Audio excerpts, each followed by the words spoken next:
S'asseoir. Au nom du Père et du Fils et du Saint-Esprit. Frères et sœurs, paix et joie du Christ.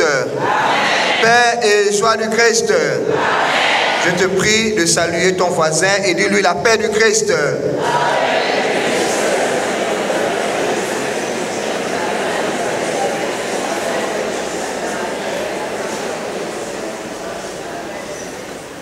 Voilà, lorsqu'on est assis côte à côte, vous le savez, entre chrétiens, on ne peut pas être assis à côté d'un inconnu. On ne s'est même pas dit bonjour en entrant dans la maison de Dieu. Ce n'est pas possible. Donc, il faut qu'on ait ces réflexes. Quand on rentre dans la maison de Dieu, si la messe va recommencer discrètement, tu peux saluer ton voisin, lui dire la paix du Christ. Shalom, mon frère, le Seigneur soit avec toi. Bonjour. Voilà, donc on ne s'assoit pas à l'église comme des inconnus. Voilà pourquoi je vous dis encore la paix du Christ. Amen. Paix et joie du Christ. Bien-aimés de Dieu, nous sommes rendus au 10e dimanche du temps ordinaire. Vous avez vu le blanc, les couleurs ont changé, l'autel, les prêtres, les choristes. Nous sommes désormais en vert, service d'ordre, les couleurs dans l'église. Quand on change de couleur dans l'église, ça veut dire qu'il y a aussi un sens particulier. On était au blanc, on était au violet, on était au rouge, et là nous sommes au vert. Ce n'est pas anodin, ça veut dire que le temps ordinaire a repris son cours. Ça veut dire qu'il n'y a plus de grandes fêtes, des fêtes majeures. Mais ce n'est pas parce qu'il n'y a plus de fêtes que la vie chrétienne s'arrête. Ça vous le savez. C'est parce que nous ne célébrons pas Noël que la vie chrétienne s'arrête.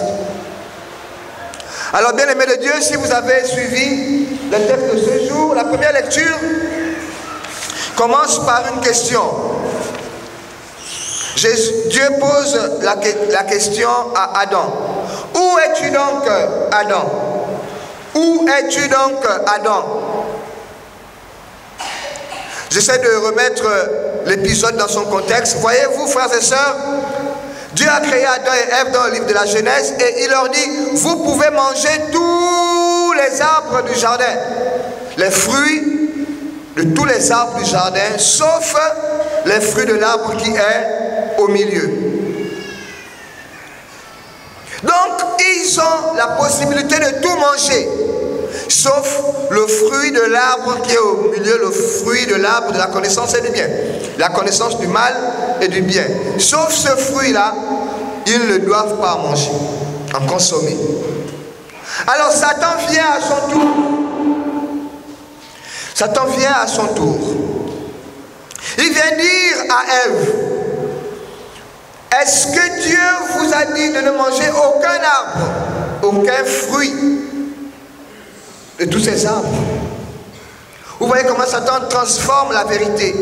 Dieu lui dit tous les arbres sauf l'arbre qui est au milieu.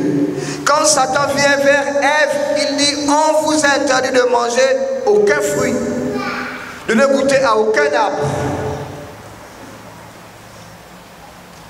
Et il continue le discours avec Ève en disant c'est faux.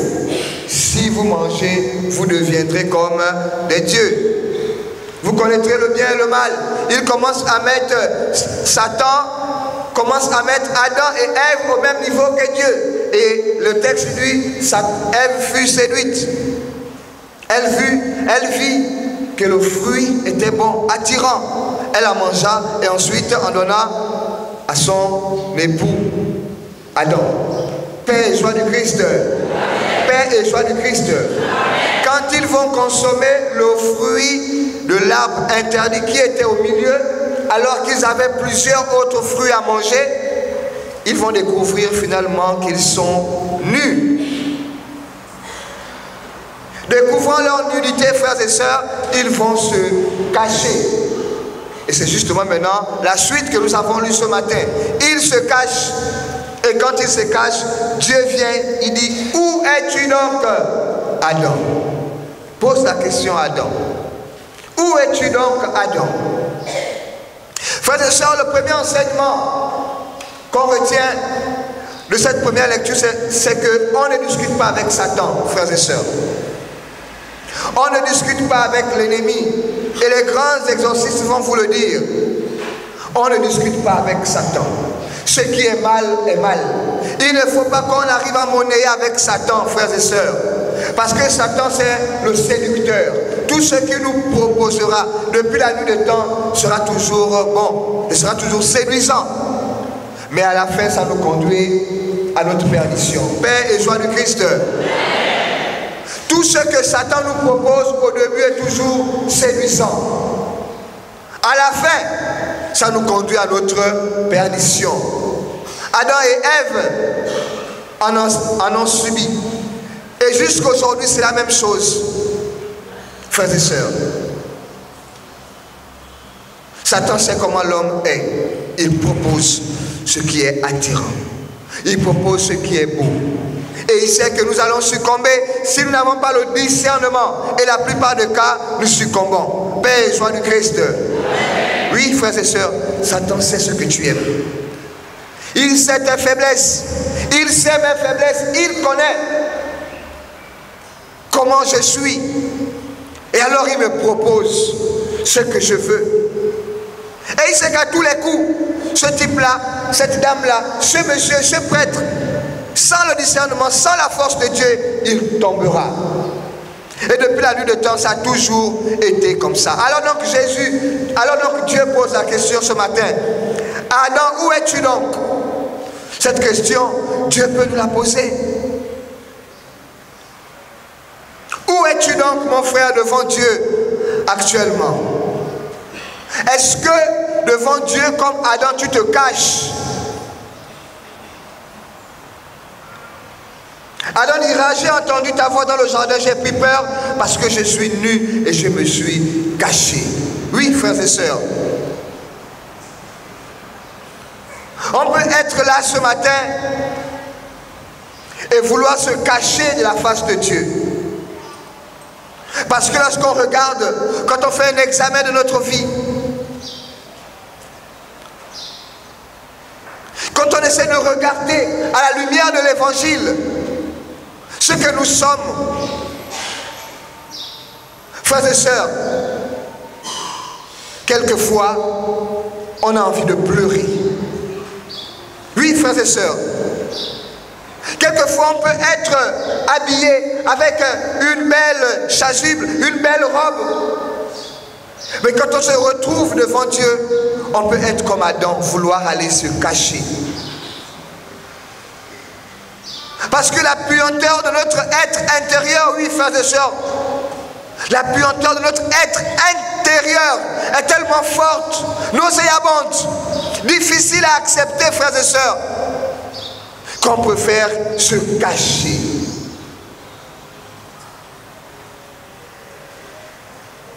Chacun a donc pouvoir regarder dedans de lui et se dire ce matin, Seigneur, où en suis-je avec toi? Où en suis-je? Où es-tu donc? Cette question est posée à nous ce matin, à chacun de nous.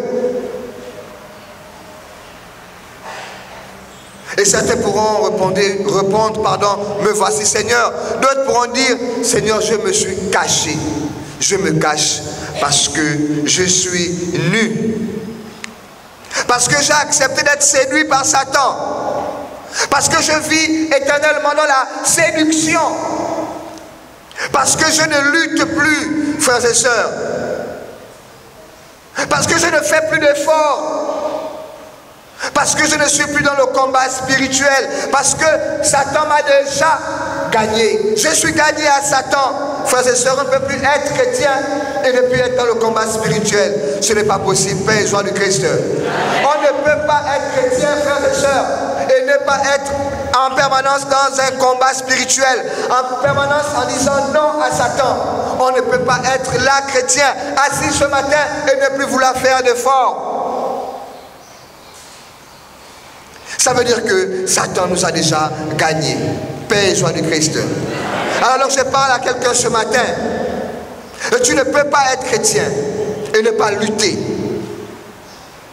Tu ne peux pas être chrétien et te contenter de la messe du dimanche. te contenter de communier et ne plus lutter. Parce que chacun de nous, frères et sœurs, et ça je peux l'affirmer, chacun de nous connaît les lieux de ses combats. Père et joie du Christ. Chacun de nous, tu connais le lieu de ton combat. Chacun de nous connaît les lieux, les différents lieux de ses combats spirituels. Les différents lieux où le Seigneur l'attend pour prendre l'armure, pour se revêtir, frères et sœurs, de l'armure du Saint-Esprit pour aller combattre. Père et joie du Christ. Mais si dans nos lieux de combat, là où le Seigneur nous attend, nous fléchissons, nous refusons de rentrer dans le combat, frères et sœurs, et que nous ne sommes plus chrétiens. Il y a donc des efforts à faire. Nuit et jour dans la vie du chrétien que je suis. Il y a des combats nécessaires à faire pour le chrétien que je suis. Où es-tu donc, mon frère? As-tu accepté de te cacher? Et quelles sont nos différentes cachettes? Frères et sœurs, les différentes cachettes ne sont pas celles d'Adam. On peut se cacher dans l'alcool.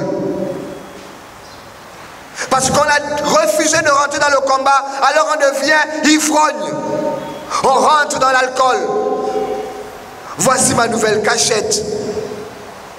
Quand je suis plus capable d'affronter mes démons, quand je ne suis plus capable de dire au Seigneur, aide-moi à combattre ce péché, je rentre dans l'alcool. Quand je ne suis plus capable, frères et sœurs, de lutter, je rentre dans la sexualité désordonnée. Parce que je ne suis plus capable, parce que j'ai baissé les bras. Frères et sœurs, quand je ne suis plus capable de lutter, je rentre dans la corruption. Quand je ne suis plus capable de lutter, quand j'ai décidé de tourner le dos à Dieu, frères et sœurs, je rentre dans la désobéissance totale. J'exploite mon corps devient un objet. Voici nos différentes cachettes, frères et sœurs. Père et joie du Christ. Père et joie du Christ. Quelles sont mes cachettes? Il s'agit maintenant de sortir de ta cachette, de sortir de ma cachette, de là où j'ai du répit, où j'ai un peu d'espoir, où je vais me consoler. Il s'agit de sortir là-bas parce que le maître de la vie t'attend. Le maître de la vie m'attend. Il s'agit de sortir de ma cachette pour accepter ce que le Seigneur me propose. Et c'est pourquoi dans le psaume de ce jour, frères et sœurs, le psaume 129, le refrain disait, près du Seigneur est l'amour, près de lui abonde le rachat. Paix et joie du Christ. Près du Seigneur, seulement près du Seigneur, frères et sœurs, est l'amour, et près de lui abonde le rachat. Ce n'est pas dans les différentes cachettes de nos vies, les cachettes que le monde nous propose, que Satan nous propose, que les hommes nous proposent. Ces différentes cachettes ne nous apporteront rien de bon, frères et sœurs, si ce n'est qu'une convoitise, un plaisir du moment. Le plaisir est toujours momentané, le plaisir est toujours pour un instant. Mais le bonheur, c'est la vie éternelle. Père et joie du Christ. Le bonheur, c'est la vie éternelle. Le plaisir, c'est momentanément. Ça peut durer 1 an, ça peut durer 10 ans. 10 ans de plaisir et après, point d'interrogation. Père et joie du Christ. Si je vis dans le plaisir que me propose Satan, ça peut durer même 20 ans. Et après, choisis ce matin de vivre dans le bonheur éternel, le bonheur des enfants de Dieu, qui est différent du plaisir, qui est différent de la jouissance d'un instant, de la jouissance d'un moment. Alors donc près du Seigneur se trouve le bonheur, près du Seigneur se trouve l'amour, près du Seigneur abonde le rachat. Le rachat. Le Seigneur Paul parle du rachat. Ça veut dire qu'il nous a acheté une fois, il nous rachète. Des profondeurs, j'écris vers toi, Seigneur. Seigneur, écoute mon appel. Que ton oreille se fasse attentive au cri de ma prière. Si tu retiens les fautes, Seigneur, Seigneur, qui subsistera? Mais près de toi se trouve le pardon pour que l'homme te craigne. Voici les paroles fortes de ce jour. Pour que l'homme te craigne, parce que près du Seigneur se trouve le rachat. Et dans l'évangile de ce jour, frères et sœurs, nous l'avons bien écouté. Jésus est attaqué de partout. Par ses parents, par sa famille, par les gens de son village. Ils disent qu'il a perdu la tête. Et les scribes qu'on envoie venus regarder Jésus, les scribes c'était ceux qui recopiaient à l'époque de Jésus les Saintes Écritures, donc ils connaissaient les Écritures. Et les scribes viennent voir, on leur dit, vous qui connaissez les Écritures, allez un peu regarder ce que cet homme fait là-bas parce qu'il nous dérange. Et quand ils regardent Jésus, ils analysent, ils disent, en conclusion, ils font leur rapport, ils disent, ce type est possédé. Il est possédé par Belzéboul, le chef des démons. Voici ce que les scribes, ceux qui sont censés connaître la loi, ceux qui sont censés connaître les Saintes Écritures, quand ils analysent la vie de Jésus, conclusion, ils font leur rapport aux autorités. Conclusion, ils disent, cet homme est possédé.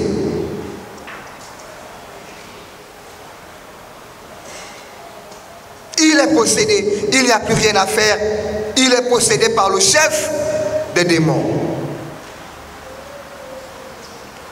Frères et sœurs, pendant que Jésus vient proposer de la nouveauté aux hommes, les hommes concluent en disant qu'il est possédé. Même les membres de sa famille diront qu'il a perdu la tête. Il faut l'arrêter parce qu'il a perdu la tête. Frères et sœurs, si le maître est passé par là, si on a traité le maître de fou, nous également on doit s'attendre à cela.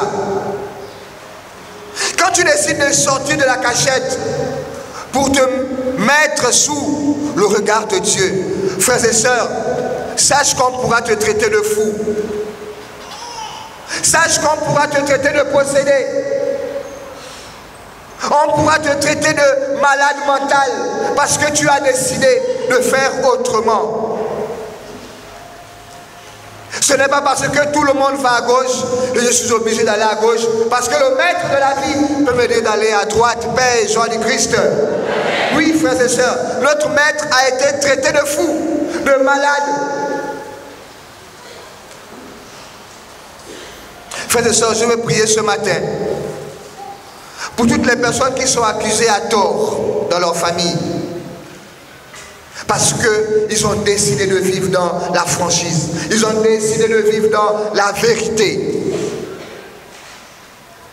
Combien sont traités, frères et sœurs, de sorciers, de mauvais, de radicaux dans leur famille, frères et sœurs, parce qu'ils décident de vivre dans la vérité.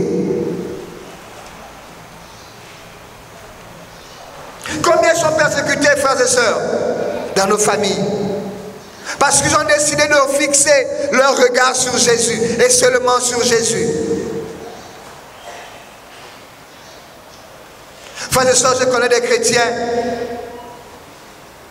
qui eux-mêmes témoignent dans les difficultés, les épreuves de ce monde, ne comptant que sur Jésus. C'est un autre chrétien qui vient tous les jours à l'église qui lui dit allons voir le Nganga. Et dans notre communauté chrétienne, paroissiale, frères et sœurs, il y en a beaucoup.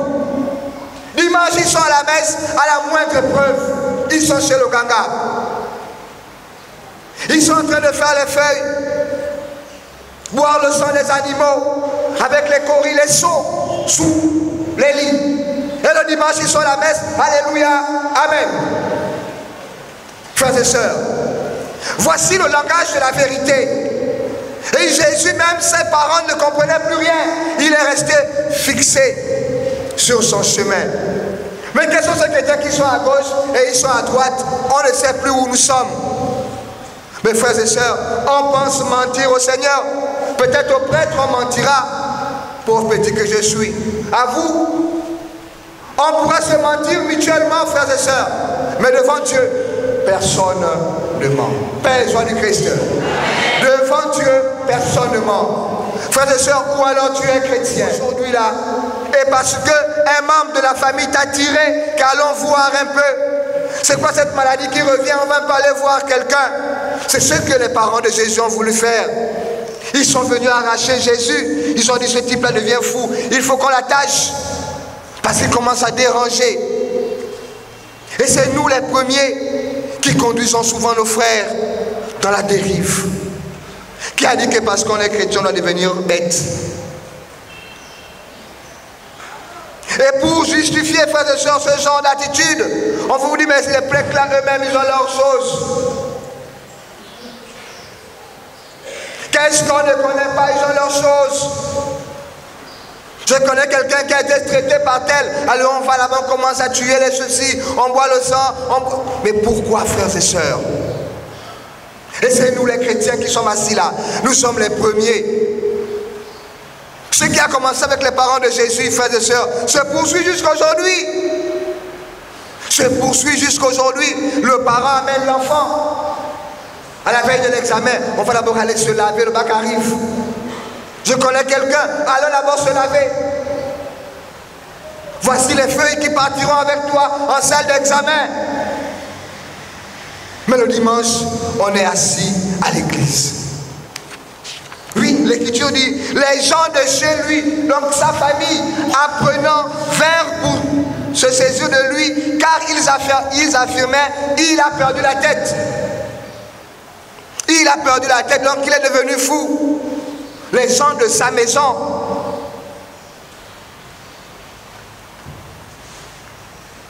Et les scribes, donc les gens de l'église, ceux qui sont censés connaître la loi, comme nous, comme vous, les chrétiens,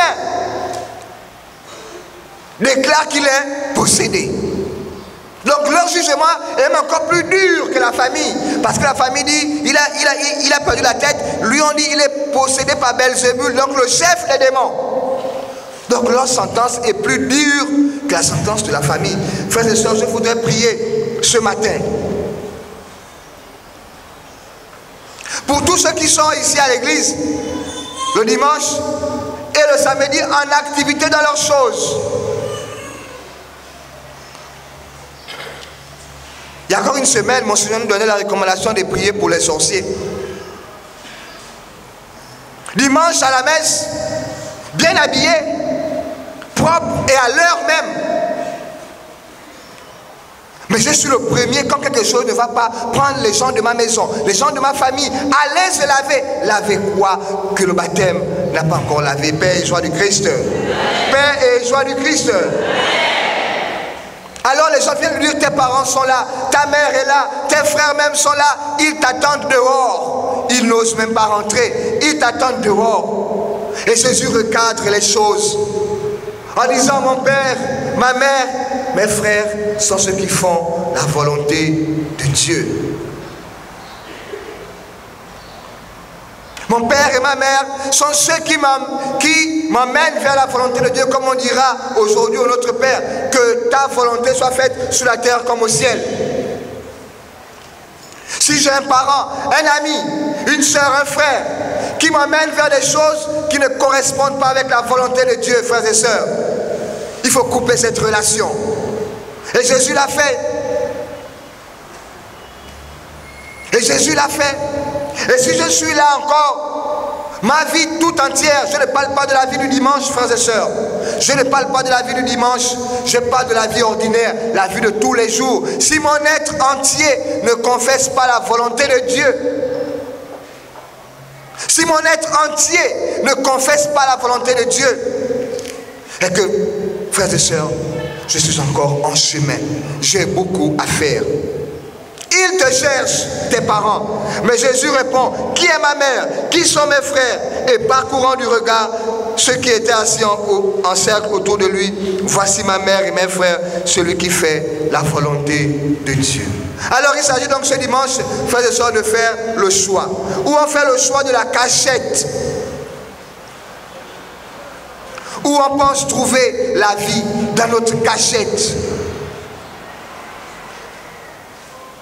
ou alors on fait le choix de la vraie vie qui est Jésus. Oui, frères et sœurs. La cachette, c'est pour un moment.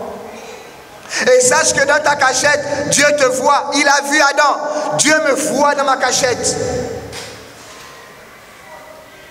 Adam pensait aller se cacher. Dieu, il est omniprésent. Même dans ma cachette, il me voit.